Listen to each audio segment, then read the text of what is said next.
Hello, dear students. Welcome to the class today. Children, today I decided that I will be interacting with you in this board because there were certain points that I made. I wanted you to mark it in the book itself. Got it, children? That was my major concern. So for that purpose, I have come with this mode where I'll be making you mark some points in the book. वैसे तो in every day's lesson I am making you mark some important issues from the book itself, but here some points were there which were very important to be seen.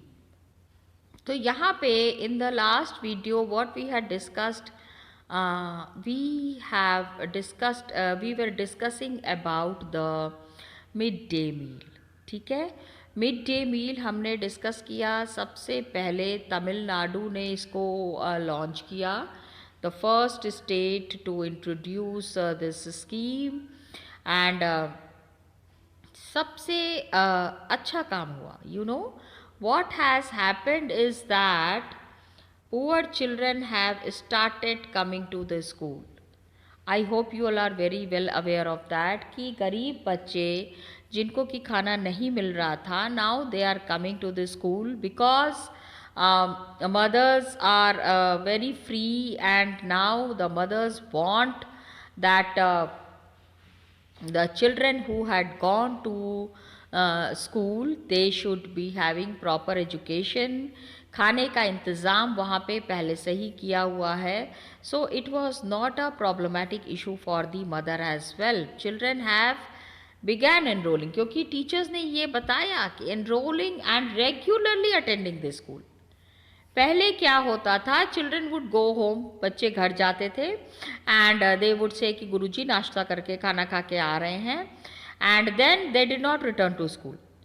फिर वो school आते ही नहीं थे. लेकिन अब when the midday meal has started, it is provided in the school, so attendance has improved. Now the students are coming to the school very regularly. They are very happy to attend the school. Mothers are there who had to क्योंकि what happens in the village areas ना, farmers are there, and the in the house the mother is also working, the father is also working. तो अगर बच्चों को खाना नहीं मिला है, the mother has to leave the work, farming का काम छोड़ के उनको आके पहले बच्चों के लिए खाना बनाना पड़ेगा. But now with the mid day meal it is a very comfortable time for the women of the house. अब उनको घर आके नहीं करना है. And just see this programme had helped to reduce the caste prejudice. Most important is that now nobody is talking about the caste system. Midday meal program is there, and caste prejudice, caste hierarchy, these things have been improved. पहले upper caste children and upper caste students were made to study separately. अब उनको कहा गया कि साथ में बैठ के ही पढ़ना है. एंड चलो पढ़ना नहीं भी है, खाना तो साथ में बैठ के ही खाएंगे. And amongst the children there is no caste system. क्या कोई बच्चा, कभी आपने देखा किसी बच्चे को दूसरे बच्चे से कहते हुए हाँ you are a low caste, अलग जाके बैठो? No, it doesn't happen. Actually please try to understand. जो ओम प्रकाश वाल्मीकि की स्टोरी हमने डिस्कस की है, the story that we have discussed, they were said कि children, हाँ some children were rude to ओम प्रकाश वाल्मीकि. लेकिन ओम प्रकाश वाल्मीकि को कितनी बार क्लास में बैठने की जगह इसलिए नहीं मिलती थी क्योंकि जो चटाई होती थी ना, यू अंडरस्टैंड, चटाई, वो जो लकड़ी का वो जो घास का बना होता है जहाँ पे कि बच्चे बैठ के पढ़ते हैं, उस चटाई में क्या होता था कि जगह ही नहीं मिलती थी ओम प्रकाश वाल्मीकि को बैठने के लिए. Might be he was a bit late, वो चटाई पूरी भर जाती थी, and so he hardly got a chance to sit on the chatai rather than he has to sit on the floor.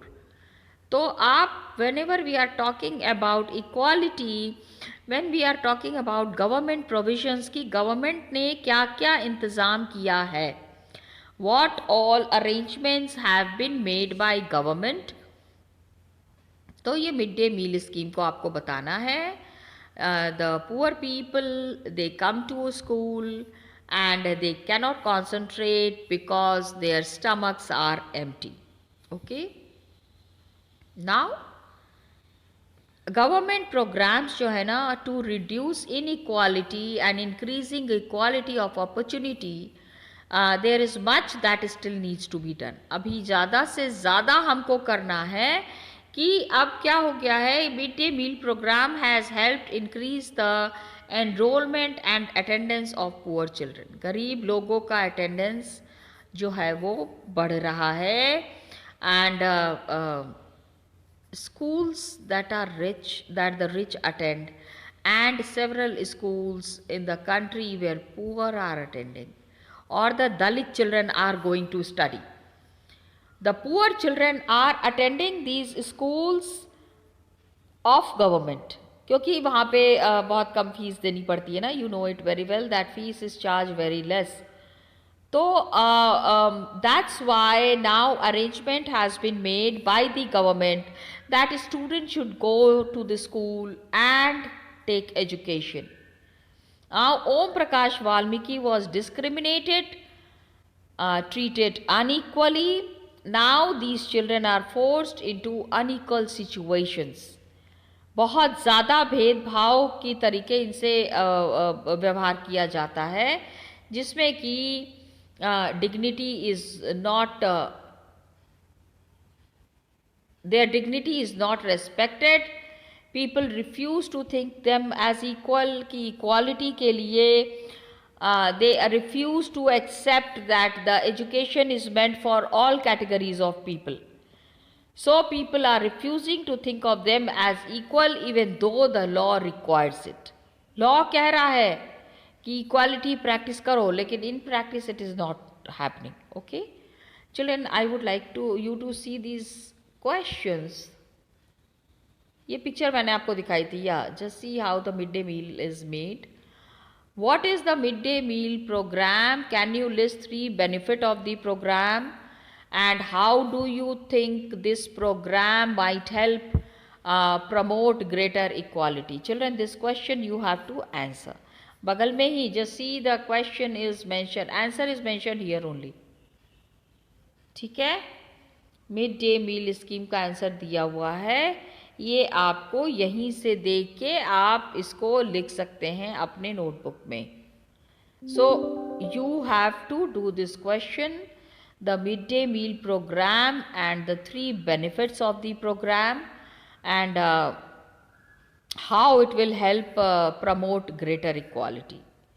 ज़्यादा से ज़्यादा इक्वालिटी प्रैक्टिस करने के लिए मिड डे मील प्रोग्राम क्या है? ठीक है, we have already discussed about the mid day meal programme, how cooking is happening. तो ये सारे क्वेश्चंस है. एक और है, find out about one government scheme in your area. अपने एरिया में आप देखिए कोई भी एक government scheme, and what does this scheme do. ठीक है, government has launched many programmes, government has launched many schemes, लेकिन इन स्कीम्स का काम क्या है? whom is this scheme set up to benefit? इस स्कीम को लागू करने से किसको किसको फायदा होगा? Who all are the people who would be benefited for because of this scheme? ये आपको बताना है. हाँ, यू कैन सी, जैसे mid day meal scheme is there ना, इसी तरह से बहुत सारे हैं. There are many other schemes which are very prominent and people do practice this schemes. Okay, अब एटीट्यूड क्या होता है? इतना भेदभाव हम क्यों करते हैं? Why do we do so much of segregation? Because attitudes change very slowly. ठीक है, डिस्क्रिमिनेशन तो आपको पता है, it is against the law. They continue to treat people unequally. Caste के बेसिस पे उनको अनइक्वल ट्रीटमेंट मिलता है, रिलीजन के बेसिस पे, disability, economic status. so many problems are there where the poor people are facing problems. Disability के basis पे imagine किसी के पास पैर नहीं है, हाथ नहीं है, सम पीपल आर ब्लाइंड, देख नहीं सकते हैं. क्या ये कारण हो सकता है किसी का मजाक उड़ाने के लिए? How can anyone make fun of the people who are disable? क्या आप ऐसा कर सकते हैं? नहीं. You are good children and you can never do this my dear students. आप ये काम कभी नहीं करेंगे, मुझे पता है. Got it? That is important. So, religion, disability, economic status. अब क्या है कि विमेन हैं तो उसके लिए भी कितनी बार उनको बेइज्जती का सामना करना पड़ता है. So, people begin to believe no one is inferior, कोई भी छोटा बड़ा नहीं है, and every person deserves to be treated with dignity. ये वर्ड बार बार आ रहा है. This word is signifying the self respect. Equality establish करनी है डेमोक्रेटिक सोसाइटी में. तो इट्स अ कंटिन्यूअस स्ट्रगल जिसमें कि individuals and various communities that are there in India contribute to, and you will read more about. आगे हम लोग इसके बारे में और पढ़ेंगे. Some statements that were there by B.R. Ambedkar, the kind of mistreatment that has been done to them, very inhuman. So he's saying it is disgraceful to live at the cost of one's self-respect. आत्मसम्मान के साथ कितना कोई compromise कर सकता है? ठीक है, your self is most important, your dignity is very important. इज्जत आपकी सबसे ज़्यादा ज़रूरी है. तो इज्जत के बिना क्या है? The person is a cipher. Cipher जिसको बहुत इज्जत नहीं मिलती है. ठीक है, सेल्फ रेस्पेक्ट के साथ वर्दली रहना है. Everybody has to overcome difficulties. So hard and ceaseless, if it is out of hard and ceaseless struggle alone, then one derives strength, confidence and recognition. Hard and ceaseless struggle, लगातार हमको struggle करना पड़ता है, बहुत ज़्यादा मेहनत करनी पड़ती है. ceaseless struggle जिसको कि हम बांध नहीं सकते. it will be carrying on. Got it? Ceaseless struggle. And all these words have been derived from the self-respect. Okay? एक और स्टेटमेंट इन्होंने कहा है, मैन इज मॉर्टल, मतलब कि human beings don't die, everyone has to die some day और the other. लेकिन one must resolve to lay down one's life. आप दूसरे की जिंदगी बनाने के लिए अपनी जिंदगी का त्याग करिए. The noble ideals of self respect को समझना है, and in bettering one's human life. इंसान की जिंदगी को सही बनाना बहुत ज़रूरी है. Okay, so the B.R. Ambedkar has been stressing on this point of self respect. हर जगह उन्होंने इसी चीज़ की बात की है. अब क्या है, अपनी कंट्री में तो हमने पढ़ लिया इक्वालिटी का क्या कंडीशन है. ठीक है, थोड़ा सा दूसरी कंट्री में भी पढ़ लेते हैं. This we are discussing about United States of America. African Americans जिनके एंसेस्टर्स जो थे, दे वेर द स्लेव्स, नौकर थे. अमेरिका में काम करने वाले लोगों की कमी थी, तो they use to get people from Africa who did not had money. उनको वो स्लीव बना के रखते थे. This was the provision, this was the way जिसमें कि Africans were mistreated by the Americans. किस बेसिस पे? Just black and white. Got it? कि ब्लैक है इसलिए उनके साथ इस तरह का व्यवहार हो रहा है। अरे वो ब्लैक है तो क्या उनकी गलती है? Is it their mistake? No my dear students, it's not their mistake, but then they were mistreated. African, ये देखो यहाँ दिया हुआ है, African American were treated extremely unequally USA में, and especially travelling by bus. एक बार क्या हुआ, now we will be understanding, हमने उसमें इंडिया के बारे में 3 स्टोरीज पढ़ी, ठीक है। We studied about Kanta, we studied about Om Prakash Valmiki, and we studied about Ansaris. This is another kind of a struggle which is saying that America में how Africans were mistreated, ठीक है। जब बस में ट्रैवल करते थे तो या तो वो they will be sitting at back of the bus, and as soon as some white person comes, जैसे ही कोई गोरा आएगा तो इन लोगों को खड़े हो जाना है। Whenever a white person wished to sit, तो रोजा पार्क्स जो है ना, she was an African American woman, America में रहती थी, अफ्रीकन थी। तो whole day she was working, tired from a long day at work, she refuse to give up her seat on a bus to a white man. एक गोरा आदमी वहाँ बैठा हुआ था, वाइट मैन। तो when when the white man came, he said, just get up, this is the seat meant for the white people. She said, no, I am also tired, I also need a place to sit, मुझे भी बैठने के लिए जगह चाहिए। And this incident happened on 1st December 1955. She refused that day, started a huge agitation. लोग बहुत ही नाराज थे, okay?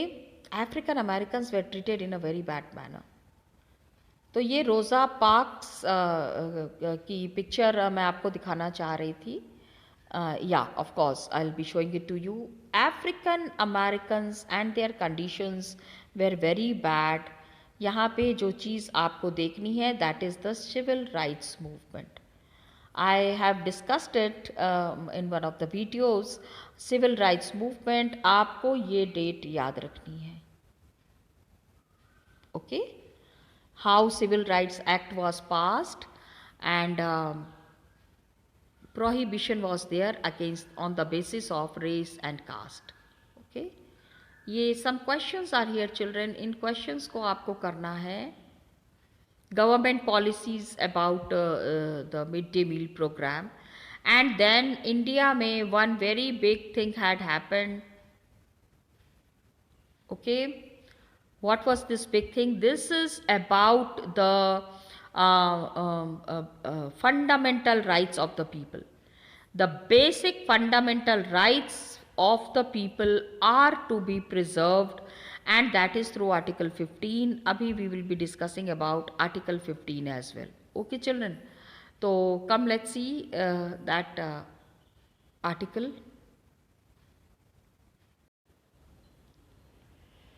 So students, just now we have talked about Rosa Parks.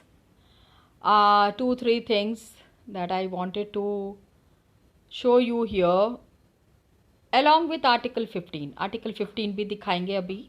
We will be discussing about Article 15 as well. But for the time being, just have a look at the condition and the situation in which Rosa Parks was living. It was a very deplorable condition, जहाँ पे कि African Americans were slaves and they were brought over from Africa.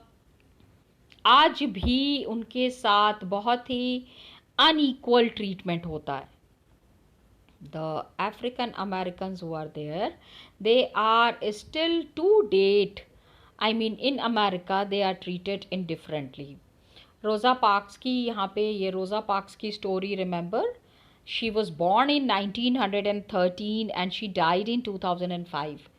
काफ़ी लंबा समय, मतलब काफ़ी aged. She help described her story कि how the Africans were treated in America.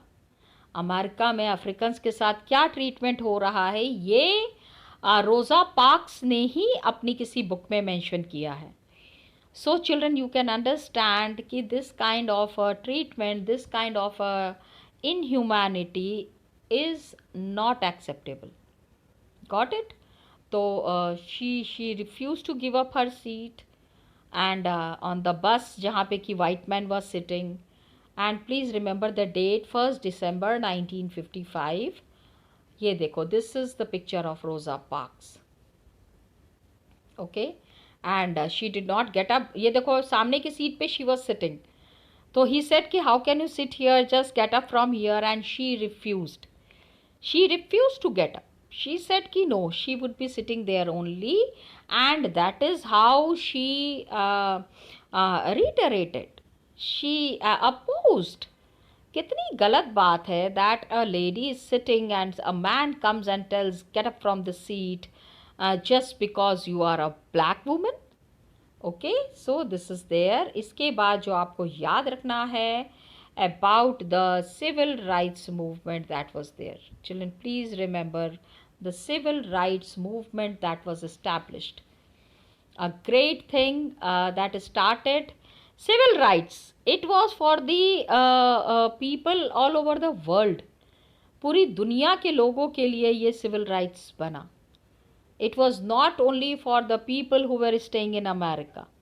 Okay, so please remember this also. आज बच्चों के लिए अलग स्कूल था. This is something very wrong. ये देखो रोज़ा पार्क्स की पिक्चर एक बार और दिखा रही हूँ. Very inspirational figure. She changed the course of the American history. एक अमेरिका के सारे लोगों को इन्होंने पूरी सबक सिखा दिया कि this kind of a treatment is not at all acceptable. बिल्कुल भी एक्सेप्टेड नहीं है. ओके, तो we have to thank her for that. इसके बाद we have the excerpt from article 15 of the Indian constitution.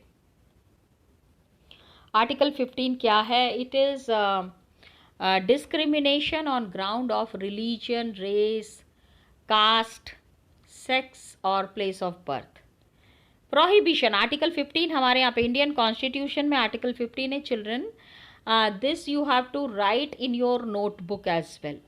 आपको अपने नोटबुक में भी ये लिखना है जिसमें कि all these points are compulsorily mentioned.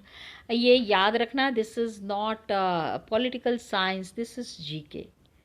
What are the major provisions of Article 15? Children, you need to talk about it. You need to mention about it. So please see and check that you are mentioning all about this Article 15. That is a major concept, a major issue in the Indian Constitution. अब state shall not discriminate, मतलब कि कोई भी state जो है वो किसी को भी डिस्क्रिमिनेट नहीं करेगा against any citizen on grounds of any citizen in the country cannot be discriminated on the grounds of religion, race, caste, sex. मतलब वुमेन है, गर्ल है, क्या रिलीजन है, प्लेस ऑफ बर्थ, या इससे रिलेटेड कोई भी चीज़ से को लेके discrimination must not be practiced. The another thing is there. No citizen shall on grounds only of religion, race, caste or any of them be subject to any disability. कि अरे तुम तो नीची जात के हो, तुम क्या काम करोगे. तो ये this is considering them disable. आप कैसे कह सकते हो that if the person is from a lower caste family, the person will not be able to do some work. This is not done. ये न्याय नहीं है, ये अन्याय है. इसके खिलाफ लोगों को आवाज़ उठानी ही चाहिए. सो डिसेबिलिटी, लाइबिलिटी, रेस्ट्रिक्शन, किसी को किसी चीज़ के लिए भी रोक नहीं सकते हैं. किसी या access to shop, public restaurant, public entertainment, restaurant में नहीं जाने से रोक सकते हैं. Bathing ghat, place of public resort, जहाँ भी पब्लिक प्लेसेस है, everybody can go, nobody can be discriminated. ठीक है. So this is Article 15. Next class में children we will be starting challenge of democracy. To stay in democracy is a big challenge. What is that challenge? We will be studying in the next class. Till then, children, thank you so much and all the best to you.